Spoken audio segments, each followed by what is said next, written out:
Good morning, dear students. How are you? Today we shall discuss our 4 chapters, 5th part, the end of biopolarities, and we shall discuss today consequences of shock therapy. Shock therapy के परिणाम आज इसके बारे में हम discuss करेंगे. So let us begin for today. The shock therapy administered in the 1990s did not lead the people into the promised utopia of mass consumption. Generally, it brought ruin to the economics and disaster upon the people of the entire region. In Russia, the large state-controlled industrial complex almost collapsed as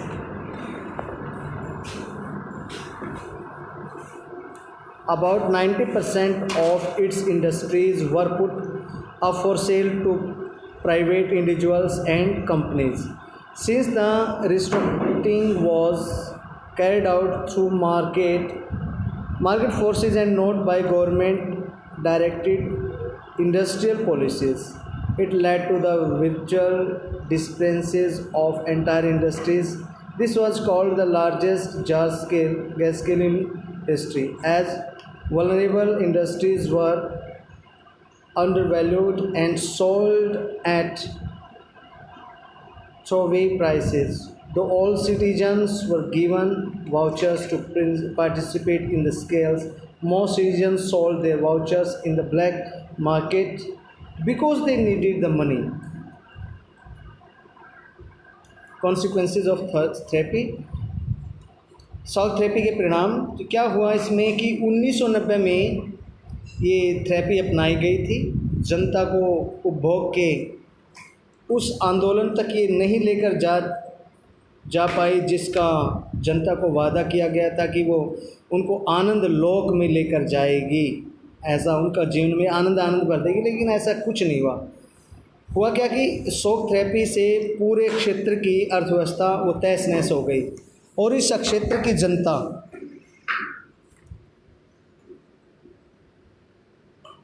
उसको बर्बादी की मार बहुत मार झेलनी पड़ी. रूस में भी अगर देखें तो पूरा राज्य नियंत्रित उद्योग का ढांचा था वो चरमरा उठा. लगभग जो 90% उद्योग थे उनको निजी हाथों में या कंपनियों को बेच दिया गया. आर्थिक ढांचे का ये पुनर्निर्माण, हालांकि जो सरकार द्वारा निर्देशित औद्योगिक नीति के बजाय बाजार की ताकतें कर रही थी, इसीलिए यह कदम सभी उद्योगों को मटियामेट करने वाला साबित हुआ और इसे इतिहास की सबसे बड़ी गराज सेल के नाम से जाना जाता है. क्योंकि गराज सेल क्यों कहते हैं? क्योंकि महत्वपूर्ण उद्योग थे जो उनकी कीमत कम से कम करके आंकी गई थी वहाँ पे और जनता के हाथों में वो सारे बेच दिए गए थे. पौने दाम पे उनको बेचा गया था. इस महाबिक्री में भाग लेने के लिए अगर देखें तो सभी नागरिकों को अधिकार पत्र दिए गए थे. लेकिन क्या हुआ कि ये अधिकांश जो नागरिकों ने अपने अधिकार पत्र काला बाजारियों के हाथों में बेच दिए क्योंकि उन्हें इस धन की ज़रूरत थी. The old system of social welfare was systematically destroyed. The withdrawal of government subsidies pushed large sections of people into poverty. The middle classes were pushed to the periphery of society, and the academic and intellectual manpower disintegrated or migrated. A mafia emerged in most of these countries and started controlling many economic activities. Privatization led to new disparities. Post-Soviet states, especially Russia, were divided between rich and poor regions. Unlike the easier system, there was now great economic inequality between people.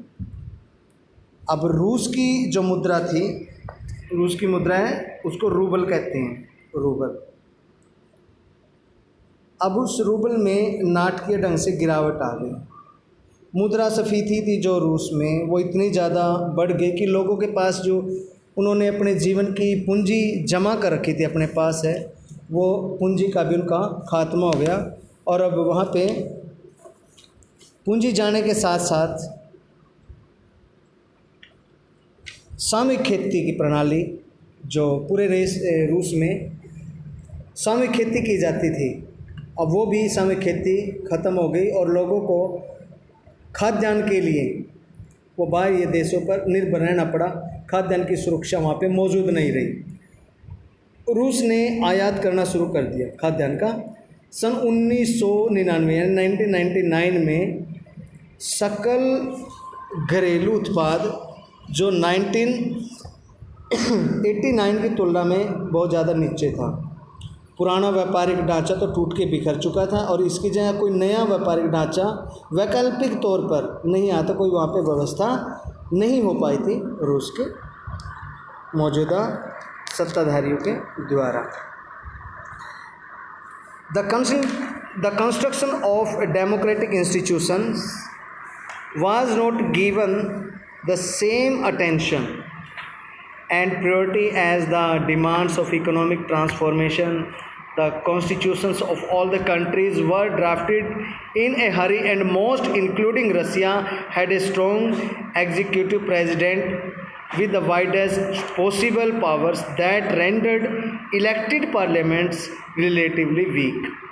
In Central Asia, the presidents had great powers, and several of them became very authoritarian. For example, the presidents of Turkmenistan and Uzbekistan approved themselves to be power first for 10 years and then extended it for another 10 years ahead. They allowed no dissent or opposition. A judicial culture and independence of the judiciary was yet to be established in most of the countries. The construction of democratic institution was not given the same attention. अब वहाँ पे सामूहिक खेती बाड़ी है वो ख़त्म हो गई। रूस के बड़े बड़े उद्योग थे, फैक्ट्रियाँ थी जो उनको औने पौने दामों पर जनता को बेच दिया गया था। और यहाँ तक कि नहीं कि जनता ने भी अपने जो अधिकार पत्र उनको मिले थे वो भी बड़े बड़े उद्योग पूंजीपतियों के हाथों में उन्होंने बेच दिए। लेकिन इस व्यवस्था को उलट फेर तो हुआ वहाँ पे। इसके साथ साथ ये कि जो खाद्यान्न की कमी हो गई रूस के अंदर, बाह्य देशों से उन्होंने खाद्यान्न मंगवाना शुरू कर दिया। लेकिन इस व्यवस्था के होने के साथ साथ वहाँ पे लोकतांत्रिक जो संस्थाएं थी, पुरानी व्यवस्था को वहाँ पे नष्ट कर दिया गया। समाज कल्याण की जितनी भी वहाँ पे संस्थाएं बनी थी और सामाजिक कल्याण की जो पुरानी व्यवस्थाएं नष्ट होने के साथ कोई नई व्यवस्था वहाँ पर नहीं आई। सरकारी रियायतों के खात्मे के कारण ज़्यादातर लोग गरीबी में पड़ गए थे। मध्य वर्ग था वहाँ समाज की आंसी पर आ गया था और जितने भी बौद्धिक व्यक्ति थे वो भी उनके काम थे जुड़े लोग वो बिखर गए थे, बाहर चले गए, देश को छोड़ के भाग गए। कई देशों में एक माफिया वर्ग था वो भी उभरा और अधिकतर देश है जो आर्थिक गतिविधियों को अपने नियंत्रण में ले लिया। निजीकरण ने एक नई व्यवस्था को जन्म दिया। पूर्व सोवियत संघ में शामिल रहे गणराज्यों, खासकर रूस में अमीर और गरीब लोगों के बीच एक बहुत ही तेज विभाजन हो गया। पहले की व्यवस्था के विपरीत अब धनी और निर्धन लोगों के बीच बहुत गहरी आर्थिक असमानता हो गई।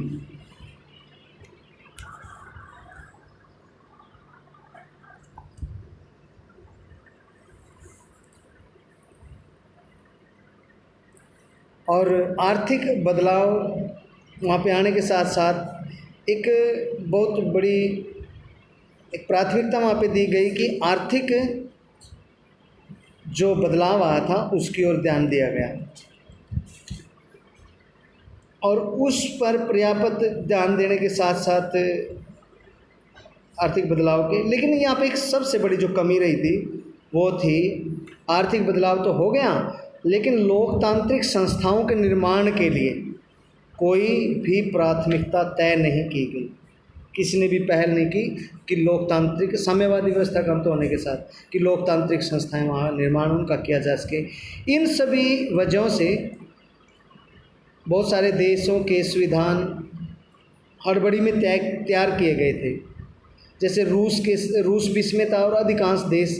इनमें राष्ट्रपति को वहाँ की कार्यपालिका का मुखिया बनाया गया और उसके हाथ में लगभग हर संभव शक्ति वहाँ पे दी गई थी, हर ताकत उसके हाथों में सौंपी गई।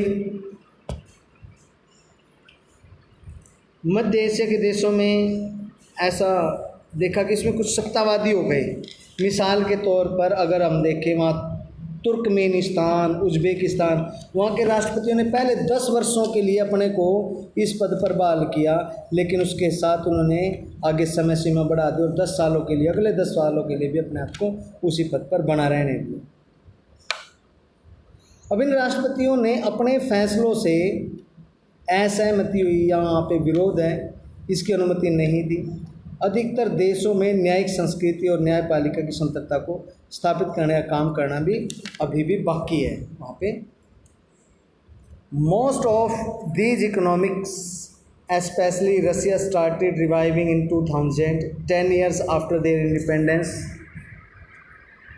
The reason for the revival for most of their economics was the export of natural resources like oil, natural gas and mineral. Uzbekistan, Kazakhstan, Russia, Turkmenistan, Uzbekistan are major oil and gas producers. Other countries have gained because of the oil pipelines that cross their territories for which they get rent. Some amount of magnification has restarted. रूस के साथ बहुत सारे देश हैं। देशों की अर्थव्यवस्था ने सन 2000 में यानी अपनी आज़ादी के 10 साल बाद उन्होंने खड़ा होना शुरू कर दिया। इन अधिकांश देशों की अर्थव्यवस्था के पुनर्जीवन का कारण था वहाँ छिपे हुए खनिज, वहाँ की तेल, प्राकृतिक गैस और धातु मेटल्स, वहाँ पे बहुत सारे प्राकृतिक संसाधन थे उनके पास थे और उन्होंने उनका निर्यात करना शुरू कर दिया। रूस, कजाकिस्तान, तुर्कमेनिस्तान, उज़्बेकिस्तान और अज़रबैजान तेल और गैस के बहुत बड़े उत्पादक देश रहे हैं। बाकी देशों को अपने क्षेत्र से तेल की पाइपलाइन गुजरने के कारण फ़ायदा हुआ। इस एवज में इन्हें किराया मिलता है। एक हद तक विनिर्माण का कार्य भी शुरू हो गया।